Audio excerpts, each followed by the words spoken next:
अध्यात्म विज्ञान कोई धर्म या संप्रदाय नहीं है, ये स्पिरिचुअल साइंस है जो कुदरत के कानून पर आधारित है। ये विज्ञान पूरे ब्रह्मांड के सभी रहस्यों को उजागर करता है और जीवन के सभी पहलुओं को समझने के लिए एक नई दृष्टि देता है। इसी को आर्ट ऑफ विजन कहते हैं, दुनिया को देखने की एक नई दृष्टि, जो अध्यात्म विज्ञानी परम पूज्य स्वामी श्री कमलेशानंद जी के निर्देशन में सनातन सत्य का अनुसंधान कर हमारे जीवन को प्रकाशित करे। जय सच्चिदानंद। आज इतनी बार एक ही प्रकार के विज्ञान को बार बार समझाना, इनके पास अगर हमारी धीरज नहीं होती तो क्या होता? फिर भी लोग टेढ़े मेढ़े प्रश्न करें, ये कहां से आया, कैसे आया, क्यों ये बात बताई। नेगेटिव भी क्रॉस क्वेश्चन भी आते हैं ना, वो तो आएंगे। You are going in a public, they ask all kind of question to you, तो वो तो रहेंगे, ओके, घबराने की जरूरत नहीं है। मैं हर बात के अंदर साइंस रखता हूं और उत्तर वहां से निकल रहा है।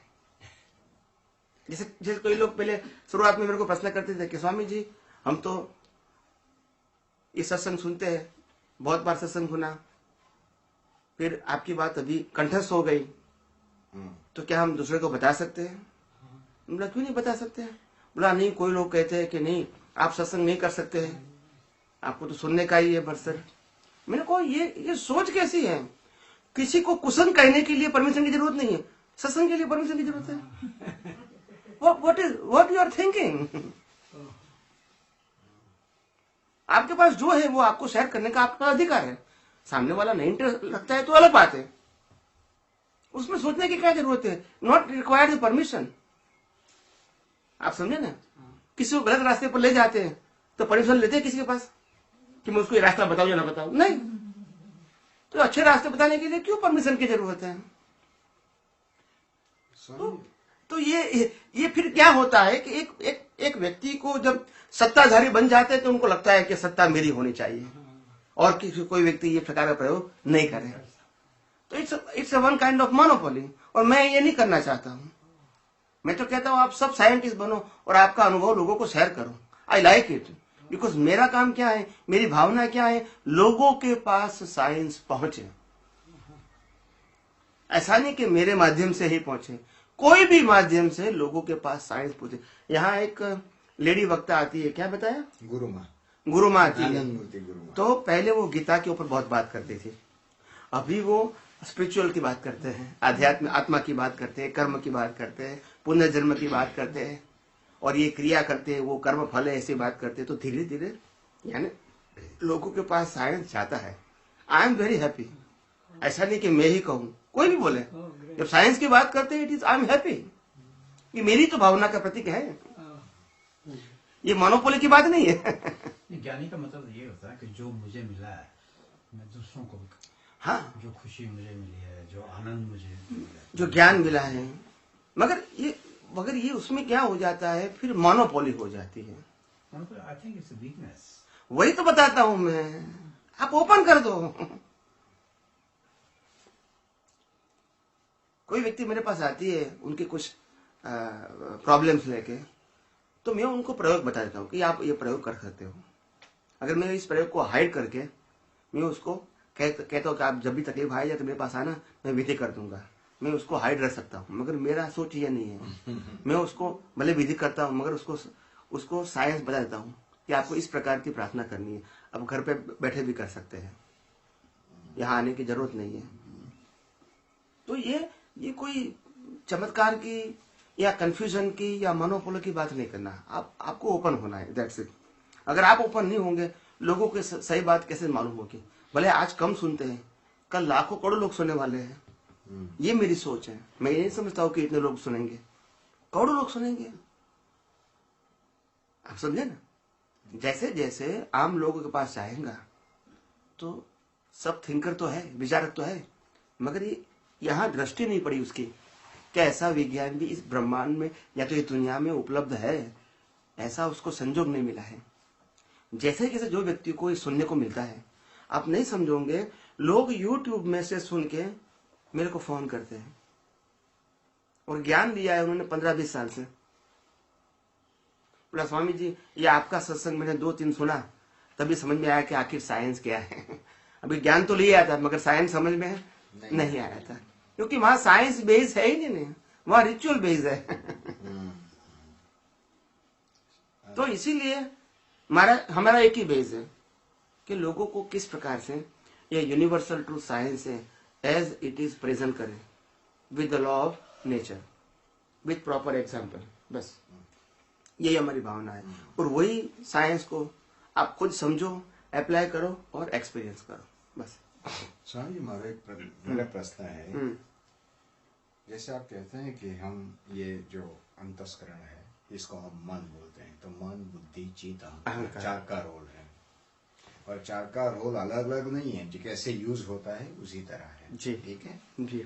और दूसरा जो है भाव अंतस्करण, जिसमें सेम है जो भाव करते हैं, ठीक है, मगर वो ब्लैंक है। हाँ अभी ब्लैंक है, लेकिन अभी जो आप नया इसको फिलअप करते हैं। हाँ अभी मुझे डिस्चार्ज का एग्जैक्टनेस जानना है। जैसे हमें बुद्धि का हम समझ सकते हैं कि आप बोलते हैं जैसे उसमें से विचार फूटते हैं, जो गांठ है वो संजोगाधीन उखलती रहती है, वो मन, ठीक है, तो वो मन की बात समझ में आती है। बुद्धि भी समझ में आती है, जो लॉस एंड प्रॉफिट दिखाते हैं, संजोग में डिसीजन लेती है, लेकिन वो चित्त का जो रोल है, डिस्चार्ज चित्त का रोल, उसका मुझे एग्जैक्टनेस समझना है। ये आपके सर्कमस्टांस में जो प्रॉफिट एंड लॉस दिखाते हैं ऑन फर्स्ट साइड, वो डिस्चार्ज है। नहीं, चित्त की बात, चित्त की बात, जो पिक्चर दिखाते हैं ना आपको, संजोग के अधीन पिक्चर दिखाते हैं, पिक्चर ऑन द स्पॉट। जैसे एग्जांपल लेता हूँ, जैसे आप स्टॉक मार्केट में काम करते हैं तो आपको बताएंगे ये कंपनी का स्टॉक लो, पिक्चर दिखाएगा, इसके ऊपर बुद्धि विचार भी आएंगे और बुद्धि भी एनालिसिस करेंगे और अहंकार इसमें डिसीजन लेगा। तो ये जिस प्रकार की ये प्रक्रिया हो रही है, ये सब डिस्चार्ज के फॉर्म में हो रही है जी, तभी तो ये एक्शन में आता है। समझ गया। ये पूरी प्रोसेस है, आपको जहां ले जाना है उस प्रकार का पिक्चर यानी चित्त, उस प्रकार का मन, इस प्रकार की बुद्धि, इस प्रकार का डिसीजन लेने का अहंकार, इस प्रकार की स्पीच और एक्शन, ये सब चीज हर व्यक्ति रेडीमेड लेके आए हैं। उनमें उनके पास कोई ऑप्शन नहीं है कि ये मैं करूं या ना करूं, they have to follow because a control and govern by the nature. अगर वो कंट्रोलर है तो उसमें परिवर्तन कर सकते हैं, मगर वो कंट्रोलर नहीं है, दे ओनली फॉलो। अभी ये जो 4 फंक्शन है, मन, बुद्धि, चित्त, अहंकार, मन, बुद्धि, चित्त, अहंकार, उसको मैं मेरी ओर से मैं जो समझता हूँ उसको मैं आपके सामने रखना चाहता हूँ। आप मुझे जरा उसमें गाइड करें या फिर ऐड करें। जी जी। कोई भी जो इंसिडेंट जो सर्कमस्टेंसेस आते हैं उसमें पहले मन में विचार फूटते हैं कि मन में विचार वो लोभ के फूटते हैं कि भाई इसमें पैसा मिलेगा, ठीक है। बाद में जो कोई भी कंपनी है तो उसके बारे में चित्त वो दिखाता है कि इसमें प्रॉफिट ज्यादा होगा या जो भी है, लेकिन बुद्धि उसको एनालिसिस करती है। करेक्ट। अपने एक्सपीरियंस से कि भाई हाँ पहले इतना था, अभी इतना है, अभी एक का न्यूज आएगा तो शायद उससे इतना 10% या 10%, 20%, 30% बढ़ेगा। वो बुद्धि अपना जो डिस्चार्ज में लेके आए हैं उसी फॉर्म के हिसाब से वो एनालिसिस करती है, ऑफ कोर्स, राइट। और ये जब एनालिसिस करते हैं तो फिर अहंकार को लगता है कि ये बुद्धि जो डिसीजन लेती है it is a right decision for let's say उसने बताया कि भाई आज आप 1000 लगाएंगे तो आपको 300 मिलेगा, 30% विद इन उसका बुद्धि के हिसाब से बोलते हैं या 1 आध महीने रखेंगे तो शायद मिल जाएगा। वो उसका अपने का एनालिसिस डेवलपमेंट बेस पर जो ले आए हम डिस्चार्ज में, शायद वो हमारे हिसाब से न भी हो, क्योंकि ध्यान पाप पुण्य का हिसाब है, ठीक है। लेकिन जो बुद्धि है वो बुद्धि आपको जो परिणाम आने वाला है उसके हिसाब से ही एनालिसिस करके दिखाती है, और अहंकार उसमें ही साइन करता है जहां आइदर आपको लॉस आना है या प्रॉफिट आना है।